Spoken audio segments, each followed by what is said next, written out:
His wife laughed in his face at her mother's gala, surrounded by 200 of the city's most powerful people, and called him a parasite who had never amounted to anything in his life.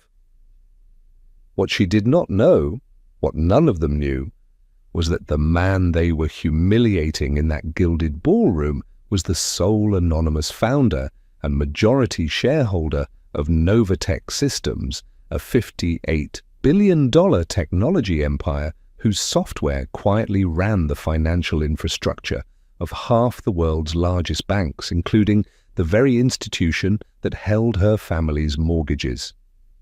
This is the story of Marcus Chen, the man who said nothing, smiled quietly, and then proceeded to dismantle everything they had ever built, one perfectly legal signature at a time. If this kind of story is what you came for, make sure you hit that like button right now and subscribe so you never miss what comes next. Now, where are you watching from today? Drop your city in the comments. Are you tuning in from New York, London, Singapore, or somewhere else entirely? Let us know. And now let us go back to the beginning.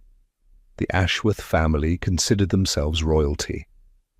Not the kind that traced bloodlines back through dusty books, but the kind that was louder and more dangerous, the kind forged entirely from money and the absolute, unshakable belief that money was the only thing that mattered in this world. Eleanor Ashworth had built her social empire over 4 decades of calculated marriages, strategic friendships, and the ruthless severing of any connection that failed to serve her ascent. She lived in a 12-bedroom estate on the eastern edge of the city, through charity galas that raised her public profile far more than they ever raised actual funds, and spoke about her family's net worth the way other people spoke about the weather, constantly, casually, and as if everyone around her was equally obsessed with the subject. Her daughter, Vivian, had inherited every one of her worst qualities and sharpened them into something genuinely cruel. Vivian was beautiful in the way that expensive things are beautiful, all polished surfaces and no warmth underneath. She had met Marcus Chen 8 years ago at a conference where he had been a quiet, unremarkable presence in an off-the-rack suit, nursing a glass of water near the back of the room. She had been mildly curious about him. He was clearly intelligent. He spoke when spoken to with a calm precision that she had at the time found interesting. She had introduced him to her mother. Eleanor had looked him over the way a jeweler examines a stone she suspects is paste and declared him acceptable for now. They had married 2 years later in a ceremony that Vivian and Eleanor designed without consulting Marcus on a single detail. His opinion, they made clear, was not required. His function was to show up, sign the documents, and look grateful. And for 6 years, Marcus had done exactly what they expected of him. He woke early, made his own breakfast, and disappeared into the small home office that Vivian had agreed to give him the way a landlord agrees to give a tenant a broom closet. He worked quietly and never once discussed what the work involved. He wore simple clothes, drove a sensible car, and had no visible social ambitions. To Vivian, this was proof of failure. To Eleanor, it was confirmation of everything she had suspected from the beginning.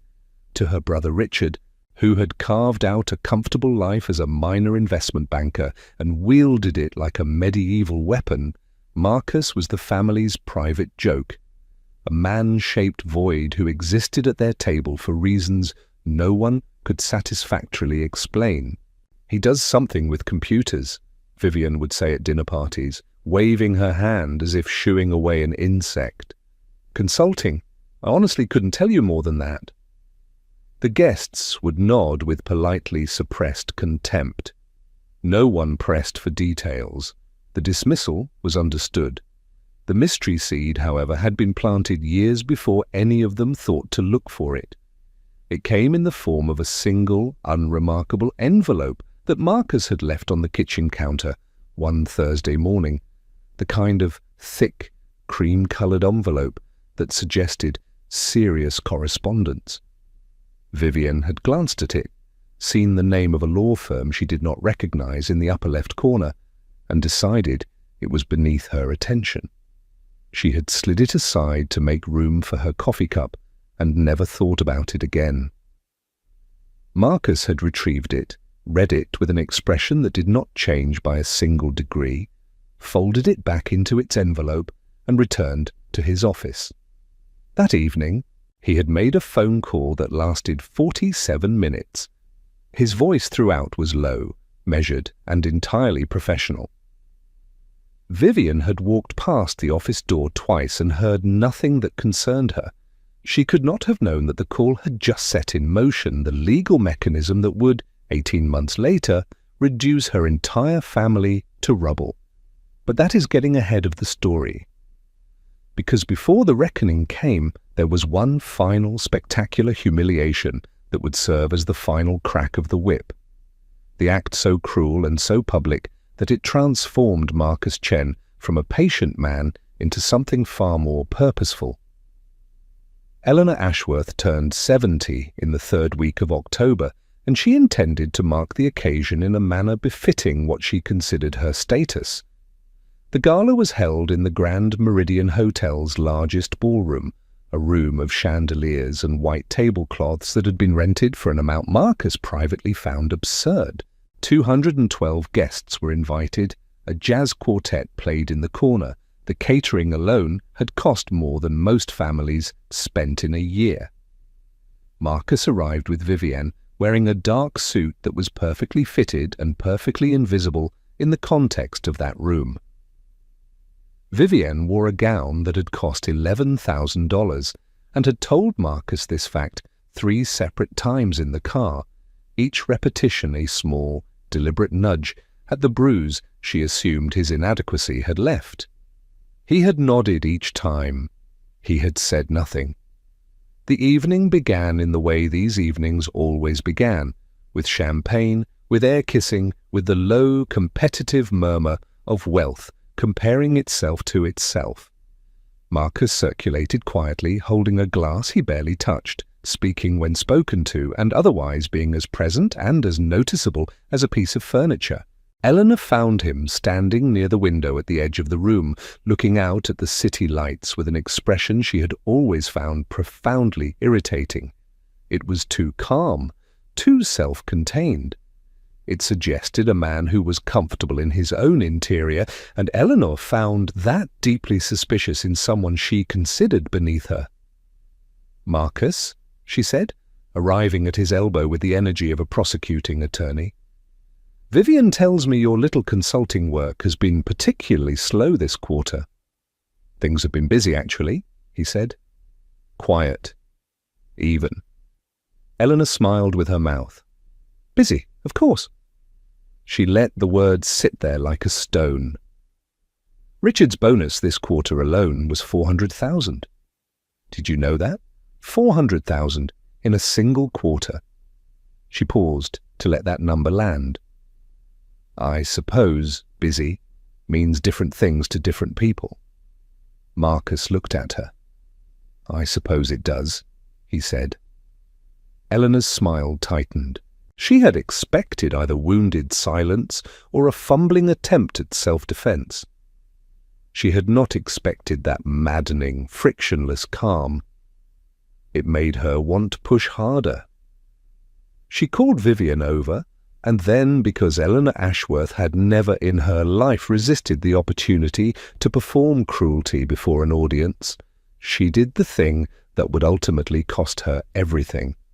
She raised her voice. Not enough to stop the room. She was far too practiced for that. But enough for the 12 or 15 people immediately surrounding them to stop their own conversations and begin attending to hers. It was a skill she had refined over decades, the management of humiliation as social spectacle. "Vivian, darling," she said in a carrying, theatrical tone. I think it's time we had an honest conversation about your future. Because I have been patient and I have been kind, and I have watched you carry this arrangement for long enough." Vivienne looked at her mother, then at Marcus, and instead of defending her husband, she folded, completely, instantly, without a flicker of hesitation. "You're right," Vivienne said. "You're absolutely right." "A man," Eleanor continued, gesturing at Marcus with her champagne glass, as if presenting Exhibit A to the jury, "who cannot provide for his wife at 41 years of age is not a man who is ever going to change. He is a man who has settled into his limitations. And a woman of your caliber, Vivienne, deserves more than limitations." The people nearby had stopped pretending not to listen. Richard materialized from somewhere behind his mother like a shadow that had been waiting for its cue. He was grinning.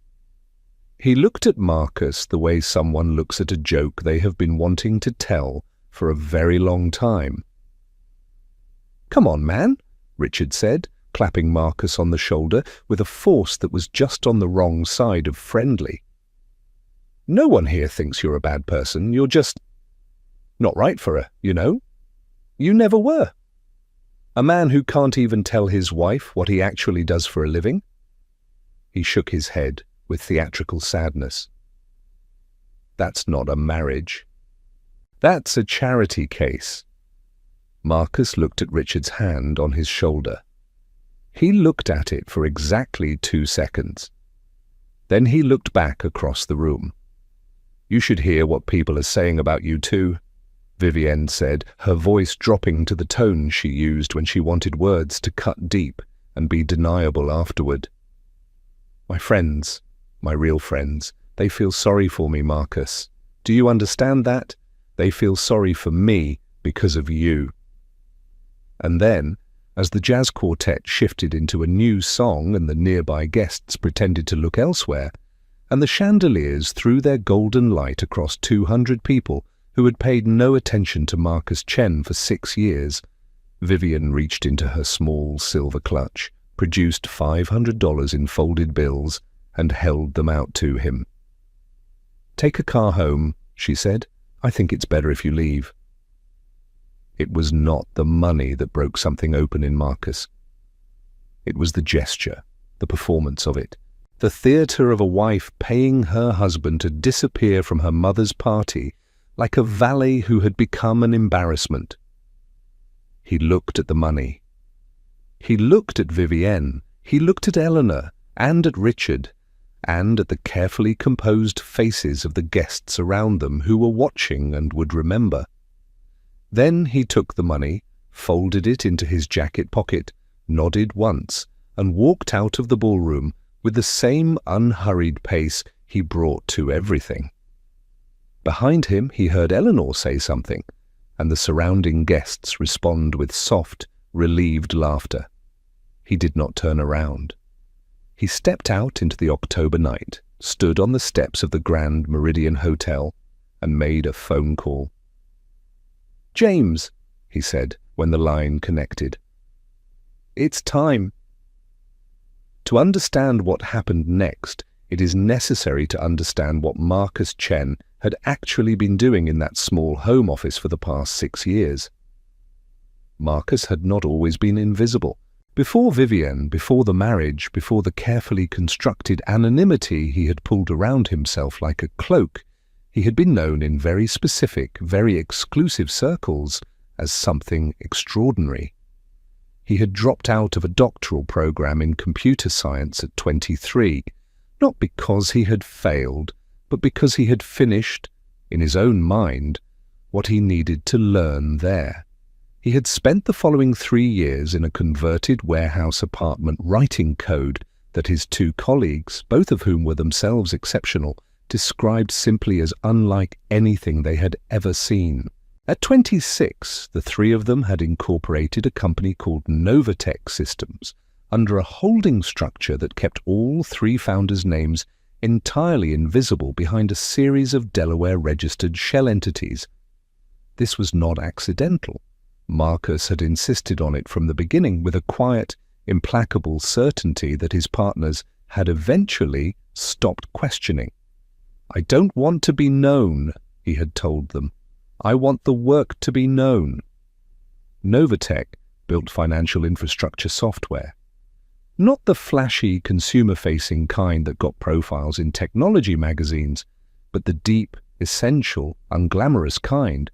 The systems that processed transactions, managed risk calculations, and maintained the stability of financial networks at a scale most people never thought about and would never see. It was the plumbing of the global economy, and Novatech had, within 8 years of its founding, become the company that built the best plumbing in the world. By the time Marcus walked out of Eleanor Ashworth's birthday gala with $500 in his jacket pocket, Novatech Systems was valued at $58 billion. He owned 61% of it. He had been managing it, remotely, invisibly, from a broom closet of a home office in a house his wife owned in her name, for the entire duration of his marriage. Vivian had never asked a direct question. Marcus had never offered a direct answer. She had assumed he was a low-level consultant who scraped together a comfortable but uninspiring living. She had assumed this because it matched the story she had already decided to believe about him, and because she had never, in 6 years, been sufficiently curious about his inner life to look harder. This assumption was about to become the most expensive mistake she had ever made. James Park had been Marcus's attorney for 9 years, and the thing that made him exceptional at his job was that he possessed a complete absence of theatricality. He was precise, systematic, and deeply patient. He had watched Marcus absorb years of contempt from the Ashworth family with the same expression other people reserved for minor weather inconveniences, and he had waited. When Marcus called him from the steps of the Grand Meridian, James had been awake. He had, in fact, been waiting for this call for 2 months, ever since Marcus had indicated in the particular quiet way he indicated everything, that the timeline was approaching. "All of it?" James asked.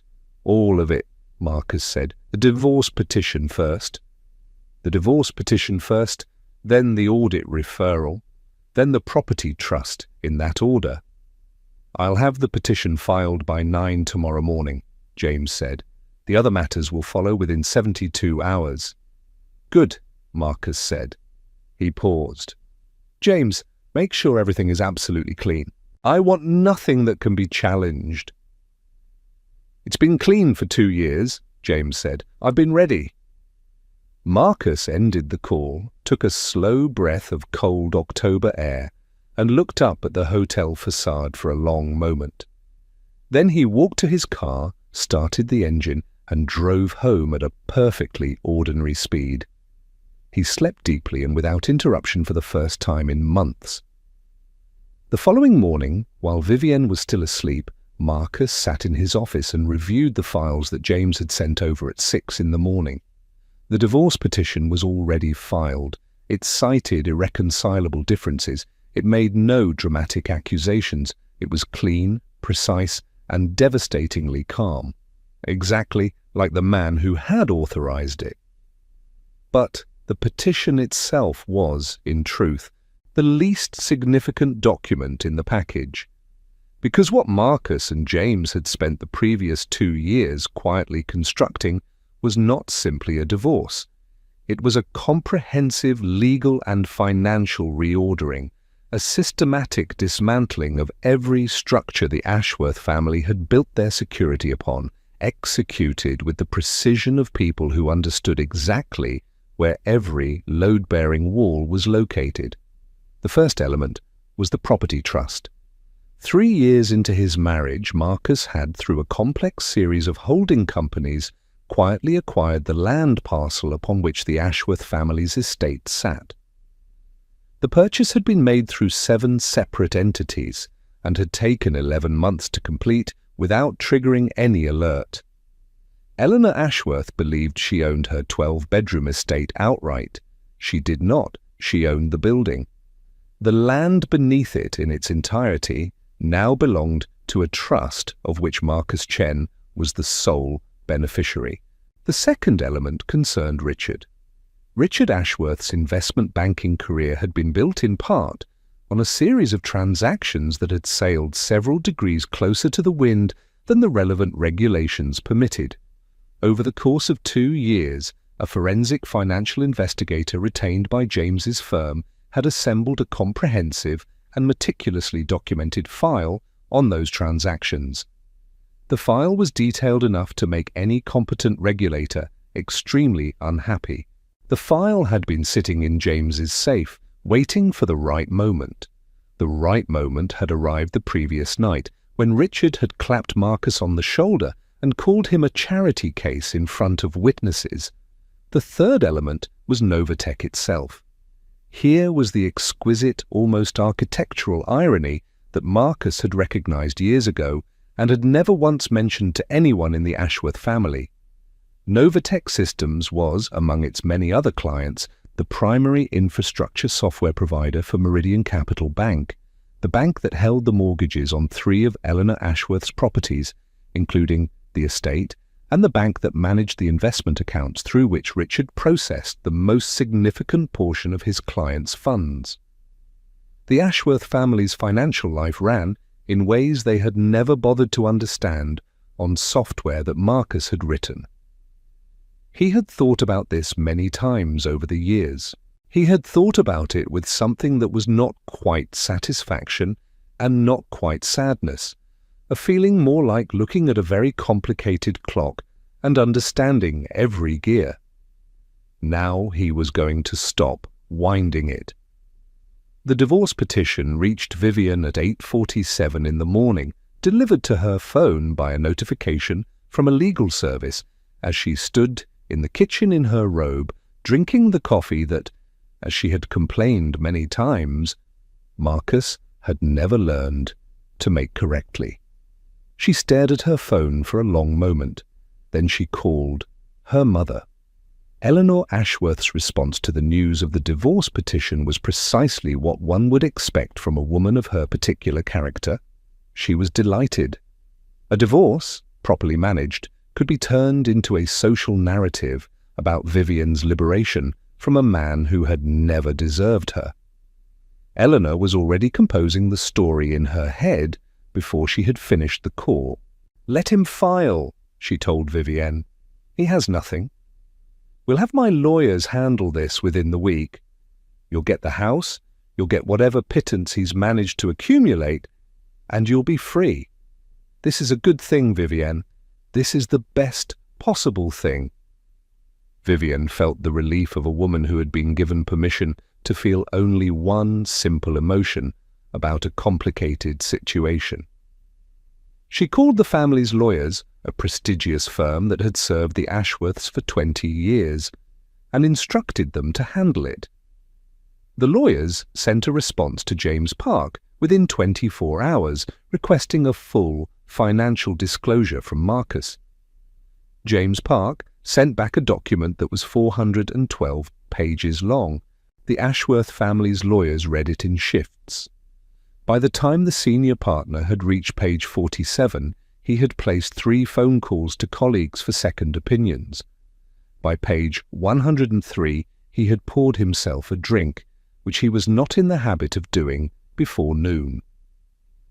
By the end of the document, he had asked his assistant to book an urgent appointment with Eleanor Ashworth. The meeting took place in Eleanor's drawing room, surrounded by the furniture and art that she had spent 40 years accumulating as proof of her worth. The senior partner, a composed man who had delivered difficult news to difficult people for 3 decades, sat across from Eleanor and Vivian and laid out the situation with the careful clarity of a doctor delivering a diagnosis. The man they had dismissed, mocked, and handed $500 as cab fare was the controlling shareholder of Novatech Systems. His personal net worth, as documented by the disclosure, was approximately $35 billion. As the filing spouse in a no-fault divorce, and given the complete absence of a prenuptial agreement, Eleanor had considered it unnecessary, given her conviction that Marcus had nothing worth protecting. The legal situation was, to put it gently, complex. Vivian did not speak for a very long time. Eleanor's face went through several colours that did not have obvious names. "That's impossible," Eleanor finally said. The word came out thin, like paper tearing. "He's a consultant. He works from home." "He works from home, yes," the lawyer said carefully. "He is also the founder and majority shareholder of one of the most valuable privately held technology companies in the world." He never said," Vivian started. "He was under no legal obligation to volunteer that information in the context of your marriage," the lawyer said. "You were never asked to sign a disclosure agreement. There is nothing in the marriage contract that required financial transparency from either party." The silence in the drawing room was profound. Eleanor looked at the ornate ceiling of her estate, the estate that had been her pride and her proof, and said nothing. She did not yet know about the land. The second notice arrived 2 days later. It came not to Eleanor directly, but to her property management company, and it was from a legal trust she had never heard of, signed by a lawyer she did not know, informing her that the trust was the registered owner of the land parcel beneath the Ashworth estate, and that it was initiating a formal review of the ground lease arrangements, which, the letter noted, had been in technical default since the trust's acquisition of the parcel, as no lease agreement had ever been executed with the current occupants of the building above. Eleanor read the letter 3 times. Then she called her property lawyer, who read it twice, made 4 phone calls to the relevant land registry offices, and called Eleanor back with a voice that was extremely controlled. The land was not hers. It had not been hers for 3 years. The chain of ownership through the holding companies was entirely legitimate. There was no error. There was no fraud. Every document was clean, filed correctly, and legally unassailable. The building she had lived in for 20 years sat on ground that belonged to her daughter's soon-to-be ex-husband. Eleanor sat down in the chair that had been in her family for 4 generations and stared at the wall for a very long time. The third notice came for Richard. It arrived in the form of a formal inquiry from the Financial Regulatory Authority requesting his presence at a preliminary interview regarding a series of transactions flagged by what the letter described as an anonymous referral supported by extensive documentary evidence. The inquiry was framed as preliminary and non-accusatory in the way that such inquiries always are when the evidence behind them is substantial enough that the regulatory body is already certain of where it is going. Richard read the letter in his office on the 42nd floor of a glass tower and felt a cold that had nothing to do with the building's air conditioning settle across his entire body. He called 3 lawyers in 90 minutes. The third one, after reviewing the description of the inquiry and the attached summary of documents, told Richard in flat professional language that this was serious, that he needed to take it very seriously, and that depending on what the documentary evidence actually contained, his options were going to be limited. Richard hung up and sat very still for a long time, staring at the city through his floor-to-ceiling window. He thought about the gala. He thought about the hand he had put on Marcus Chen's shoulder. He thought about the word charity case, which he had delivered with such easy confidence in front of witnesses 2 days ago. He thought about the fact that he had not known anything. He had looked at Marcus Chen for 6 years and seen a man who was less than him, and he had been wrong in a way that was now going to be extremely expensive. The financial markets registered the first public tremors within the week. An anonymous business press source had indicated that Novatech Systems, whose ownership had always been opaque, was undergoing a significant internal governance review, and that the unnamed founder might be assuming a more public leadership role. The story was vague, but the valuation implications were not, and the secondary effects rippled across several interconnected financial entities. Meridian Capital Bank, one of Novatech's largest clients, issued a brief statement confirming that its relationship with Novatech remained under active management review. The bank's stock dipped 4% in a single trading session. Richard Ashworth's investment clients began making phone calls. Two of his larger accounts whose investment strategies had been routed through Meridian Capital infrastructure, requested urgent reviews. By the end of the week, 3 of them had initiated transfers. Richard's professional life, which had looked entirely stable 72 hours ago, was developing cracks in directions he could not entirely track or control. Through all of this, Marcus Chen continued his ordinary routine with a steadiness that was, in its own quiet way, extraordinary. He woke early. He made his own breakfast. He answered emails with the unhurried precision that had characterized everything he did. When Vivienne, who had moved into the guest room the day after the divorce filing, passed him in the hallway, he was civil and unremarkable, the same way he had always been. And this, more than anything else, unsettled her in ways she could not articulate. She had expected anger. She had expected desperation. She had expected a man who had finally shown his true worth to use it as a weapon, to crow about it, to demand recognition and apology in equal measure. She had not expected quiet.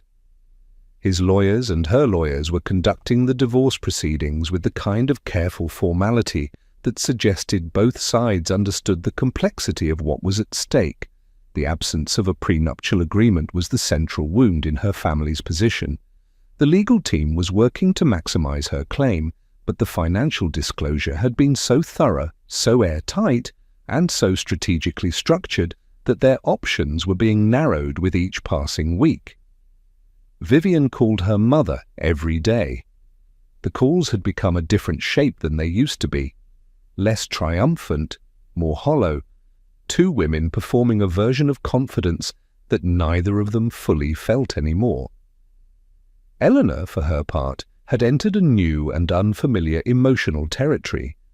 The experience of having been catastrophically wrong about something she had been absolutely certain of. She dealt with this the way she dealt with most uncomfortable realities. She refused to acknowledge it fully, attributing the situation instead to deception, treachery, and the fundamental unfairness of a world that had failed to give her what she deserved. "He hid it from her," Eleanor told the lawyers and her friends and anyone who would listen. "He deliberately concealed his wealth. That is fraud. That is a basis for challenge." The lawyers explained patiently that concealment of wealth prior to a marriage was not, under the applicable law, fraud in the legal sense.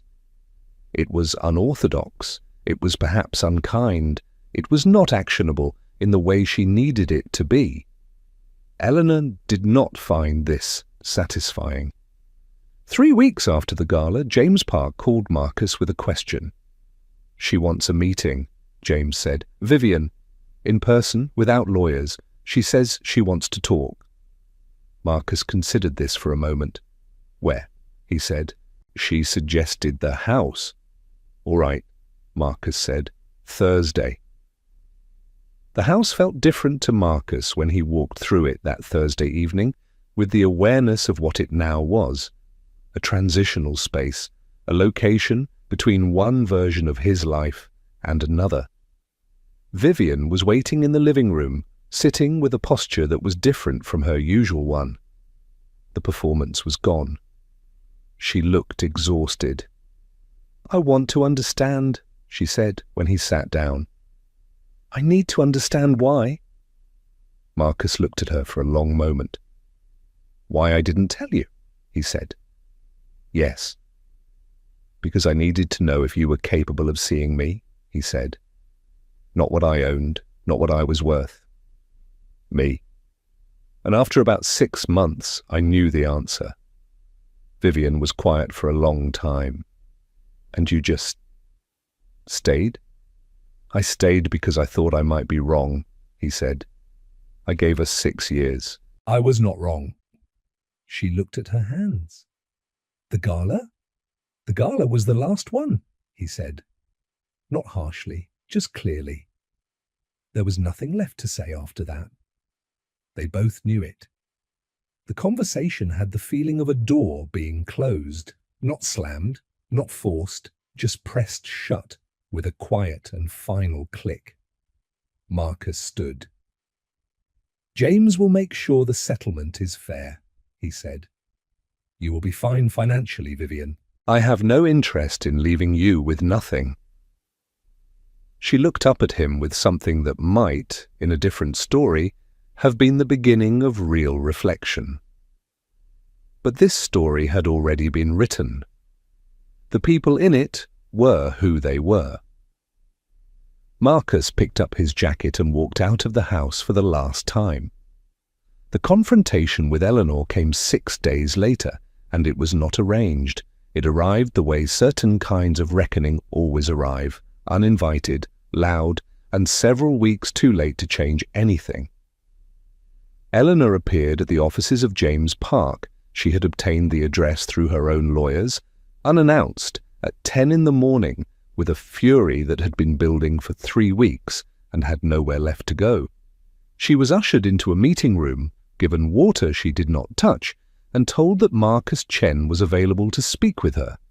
Marcus walked in 2 minutes later, sat down across the table, and waited. Eleanor stared at him with the eyes of a woman who had built an entire internal world around a particular version of reality, and was now experiencing the violent structural collapse of that world from the inside. You deceived us, she said. It came out as an accusation and a plea at the same time. I never lied to you, Marcus said. Not once, not about a single thing. You asked no questions about my work. I answered the questions you asked. That is the complete summary of our communication on the subject for 6 years. You let us believe... I let you believe what you chose to believe, he said. You chose to believe I was worthless. I did not tell you I was worthless. You decided that without my help, and you acted on it without my invitation. He paused. At your daughter's birthday party, in front of 200 people, you had my wife hand me $500 as cab fare. Eleanor's jaw tightened. The land, she said, shifting terrain. The land beneath my home was legally purchased, Marcus said, by a trust I control.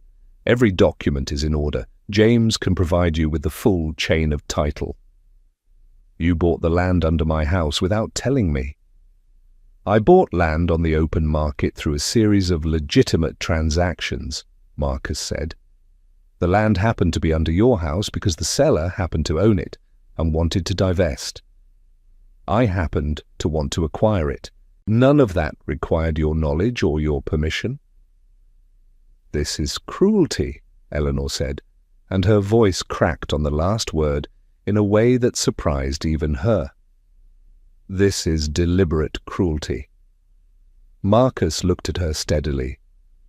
You spent 6 years telling your daughter I was worthless. You spent 6 years performing my humiliation at your dinner tables and your events, in front of your friends for your own entertainment. You did it because you believed I had no recourse. You were wrong about the recourse. Everything else you already knew. Eleanor opened her mouth, closed it, opened it again. The composure she had maintained for 7 decades was disintegrating in real time in a conference room that smelled of coffee and legal documents across the table from a man she had spent 6 years treating as furniture. What do you want? She said. The question came out stripped of everything. No performance, no theatre, no manufactured dignity. Just a woman asking a plain question. Nothing from you, Marcus said. The land matter will be resolved through your lawyers and mine.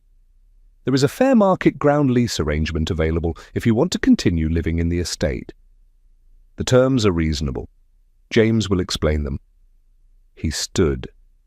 "Eleanor," he said at the door, "you taught your daughter that a person's value is determined entirely by what they appear to own and who appears to respect them. That was a lie, and it cost her everything she could have had." He left. Eleanor sat in the conference room for 11 minutes after he had gone, staring at the water glass she had not touched, before her composure reassembled itself into something that was not quite what it had been before, and would never be exactly that again. Richard Ashworth's regulatory inquiry expanded over the following 6 weeks into a full formal investigation. The documentary evidence that had been submitted anonymously, it was never attributed to any source the investigators could identify, though several people had strong private suspicions, proved to be as comprehensive as the financial investigator had promised. 3 of the flagged transactions were found to be clear violations. 2 others were borderline and were included in a negotiated resolution. Richard accepted a settlement that included the suspension of his professional license for 22 months, a financial penalty of $1.4 million, and a formal regulatory finding that would follow his career record for the rest of his professional life. His firm quietly restructured his role during the investigation period, and when the dust settled, it became apparent that the restructuring was permanent. Several of his most significant client accounts had already departed. The career that Richard had presented as proof of his superiority, the career with the $400,000 quarterly bonus that Eleanor had deployed at her birthday gala like a trophy, was functionally over. He did not attend family functions for the rest of that year. He did not call Marcus. He did not send a letter. He sat in his apartment and looked at the city he had thought he owned a piece of, and he thought very hard, perhaps for the first time, about the nature of arrogance. The estate matter was resolved eventually through the ground lease arrangement Marcus had offered. Eleanor accepted the terms because the alternative, vacating the property she had lived in for 20 years, was simply not something her identity could accommodate. The lease terms were, as Marcus had promised, fair. They were also a permanent reminder, encoded in a legal document, of who actually owned the ground beneath her most treasured symbol of status. Eleanor paid the lease fees on time every quarter for the rest of her life. She never mentioned Marcus Chen's name voluntarily again, but in the quiet of certain evenings when she sat in the drawing room surrounded by the furniture and art she had spent 40 years accumulating, she looked at the floor beneath her feet with an expression that people who knew her described privately as something they had never seen on her face before. The divorce settlement was finalized in the spring. Vivienne received a sum that was substantial by any ordinary measure and would, if managed responsibly, provide her with complete financial security for the rest of her life. It was fair. It was more than fair.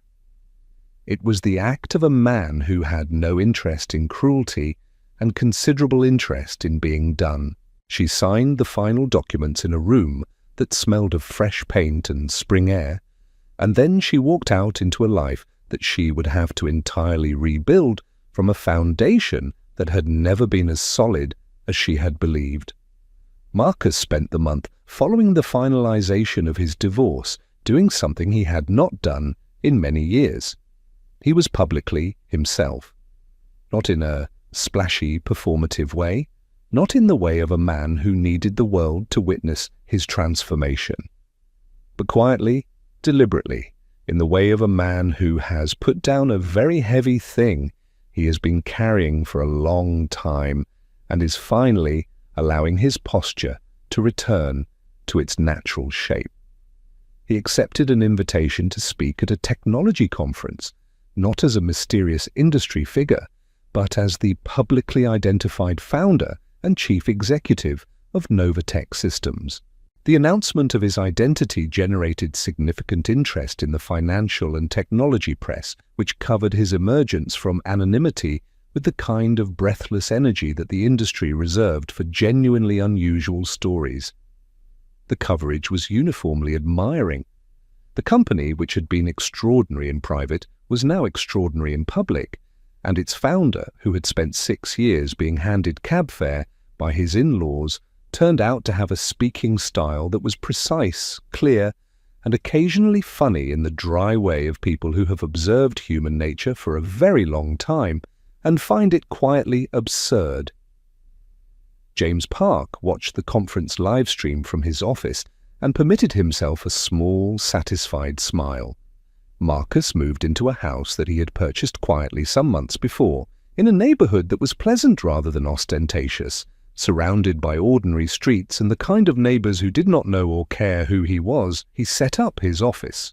He planted something in the small garden at the back, because he had always found the idea of growing things quietly satisfying. He went back to work. He established a foundation that focused on funding computer science education in underserved communities. He endowed several university programs. He made these gifts without press releases and without his name attached to the naming rights of buildings. He did it because it was the logical thing to do with resources that exceeded any reasonable personal need, and because he had spent enough of his life surrounded by people who performed their generosity for an audience. In the autumn, after the divorce was finalized, through a mutual colleague at the foundation, Marcus met a woman named Priya Sharma, who ran the non-profit organization that was one of the foundation's partner institutions. She was direct and warm and possessed of a kind of unhurried confidence that Marcus recognized immediately as something real, not performed, not constructed to impress, just genuinely, organically there. She knew who he was before they met. She did not treat that information as the most interesting thing about him. They talked, at their first meeting, almost entirely about an educational program she was designing, and Marcus found himself asking questions he actually wanted answers to, which was a feeling he had not had in a very long time. He asked her to dinner. She said yes. They took their time about everything that followed, the way people do when they have both learned the cost of rushing. Marcus Chen had entered the Grand Meridian Hotel on an October evening as the invisible husband of a woman who thought he was worthless. He had walked out of it as himself, finally, completely, without apology or performance. The Ashworth family had looked at a man for 6 years and seen nothing. They had built an entire architecture of contempt on the foundation of their own incuriosity, and when that foundation was revealed for what it was, the architecture fell exactly as such structures always fall, completely, rapidly, and with a great deal of noise. The jazz quartet at Eleanor's gala had been playing something slow and golden when Marcus walked out into the October night. He had not heard it as anything other than background music, but walking away from something you have already decided to leave, he had found, was its own kind of music, not dramatic, not triumphant, just quiet and moving and entirely your own. The thing that the Ashworths never understood and perhaps never would was this. Marcus had not set out to destroy them. He had set out to live honestly, and they had made that impossible. And when he was finally done accommodating the impossibility, the truth had simply taken the shape it had always been going to take. He had never needed to perform his power. He had simply needed to stop hiding it. And once he stopped hiding it, everything that had been built on the lie of his weakness had no choice but to fall. True power, as it turns out, is not the kind that announces itself at galas. It does not need champagne and chandeliers and the performance of an audience. True power is quiet and patient and entirely certain of itself, and it waits with absolute confidence for the right moment to become undeniable. Marcus Chen had always known who he was. He had simply been waiting for everyone else to catch up. What would you have done in Marcus's position? Would you have revealed the truth sooner or waited just as long? Let me know your thoughts in the comments. I read every single one. If this story moved you, if it made you feel something, please hit that like button. It genuinely helps this channel reach more people and bring more stories like this one to more viewers. I'll see you in the next video.